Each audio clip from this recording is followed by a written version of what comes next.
Kasturirangan report പ്രകാരമുള്ള ESI പരിധിയിൽ നിന്നും ജനവാസ കേന്ദ്രങ്ങളും കൃഷിയിടങ്ങളും പൂർണ്ണമായി ഒഴിവാക്കുമെന്ന സർക്കാർ പ്രഖ്യാപനം കബളിപ്പിക്കലാണെന്ന് കിഫ നേതാക്കൾ.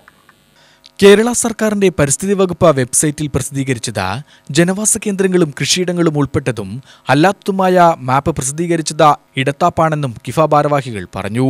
കസ്തൂരിരംഗൻ റിപ്പോർട്ടിൽ മേലുള്ള അതിർത്തി നിർണയത്തിൽ സർക്കാർ കള്ളക്കളി തുടരുകയാണ്.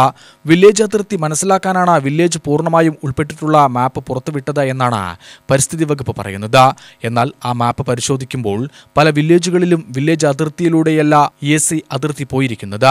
മാപ്പിൽ പാലക്കയം വില്ലേജ് പൂർണ്ണമായും ഉൾപ്പെട്ടിട്ടുണ്ടെങ്കിലും കാഞ്ഞിരപ്പുഴ പഞ്ചായത്തിന്റെ പള്ളിപ്പടി, വർമാങ്കോട്, ഇരുമ്പക്കഞ്ചോല പ്രദേശങ്ങളിൽ വിജ്ഞാപനത്തിൽ ഉൾപ്പെടാത്ത പൊറ്റശ്ശേരി 1 വില്ലേജിൽ ഉൾപ്പെടുന്ന ചിറക്കൽപ്പടി, കാഞ്ഞിരപ്പുഴ റോഡിന്റെ ഭാഗങ്ങളും ജനവാസ മേഖലകളും ഉൾപ്പെട്ടിട്ടുണ്ട്.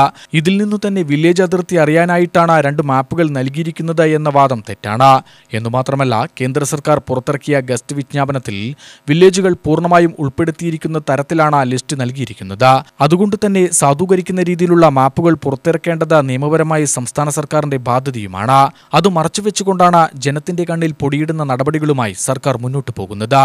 ജില്ലയിൽ ESI വിജ്ഞാപനത്തിൽ ഉൾപ്പെട്ട 14 വില്ലേജുകളിൽ മലപ്പുറം ജില്ലയിലെ അതിർത്തിയായ അട്ടപ്പാടിയിലെ പാടവയൽ മുതൽ തൃശൂർ ജില്ലയുടെ അതിർത്തിയായ കിഴക്കഞ്ചേരി വില്ലേജിലെ പാലക്കുഴി വരെ ESI മാപ്പിൽ ഉൾപ്പെട്ടിട്ടുണ്ട്. അട്ടപ്പാടിയിലെ പാടൂർ, അഗളി, ഷോളയൂർ പഞ്ചായത്തുകളിലെ 6 വില്ലേജുകളും പൂർണ്ണമായി ഒഴിവാക്കിയ മാപ്പിൽ തെങ്കര, കാഞ്ഞിരപ്പുഴ, തച്ചമ്പാറ, കരിമ്പ പഞ്ചായത്തുകളിൽ ഉൾപ്പെടുന്ന പാലക്കയം വില്ലേജിലെ ജനവാസ മേഖലകളായ മെഴുകുപാറ, ആനമൂളി, പാങ്ങോട്ട, പൂഞ്ചോല, പള്ളിപ്പടി, വെള്ളത്തോട്, കൊരണക്കുന്ന്, ഇരുമ്പഞ്ചോല, പാലക്കയം, അച്ചിലെട്ടി, 3 ഏക്കർ, മീൻവല്ലം എന്നീ പ്രദേശങ്ങൾ ഉൾപ്പെട്ടിട്ടുണ്ട്.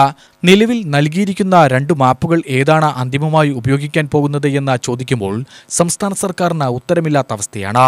അന്തിമമായി ഉപയോഗിക്കുന്ന ഒരു മാപ്പ് മാത്രം പ്രസിദ്ധീകരിച്ചുകൊണ്ട് ഈ ആശങ്ക ദൂരീകരിക്കണമെന്ന കിഫ പാലക്കാട് ജില്ലാ പ്രസിഡന്റ് സണ്ണി കിഴക്കേക്കര പ്രസ്താവിച്ചു. UTV news, Palakkad.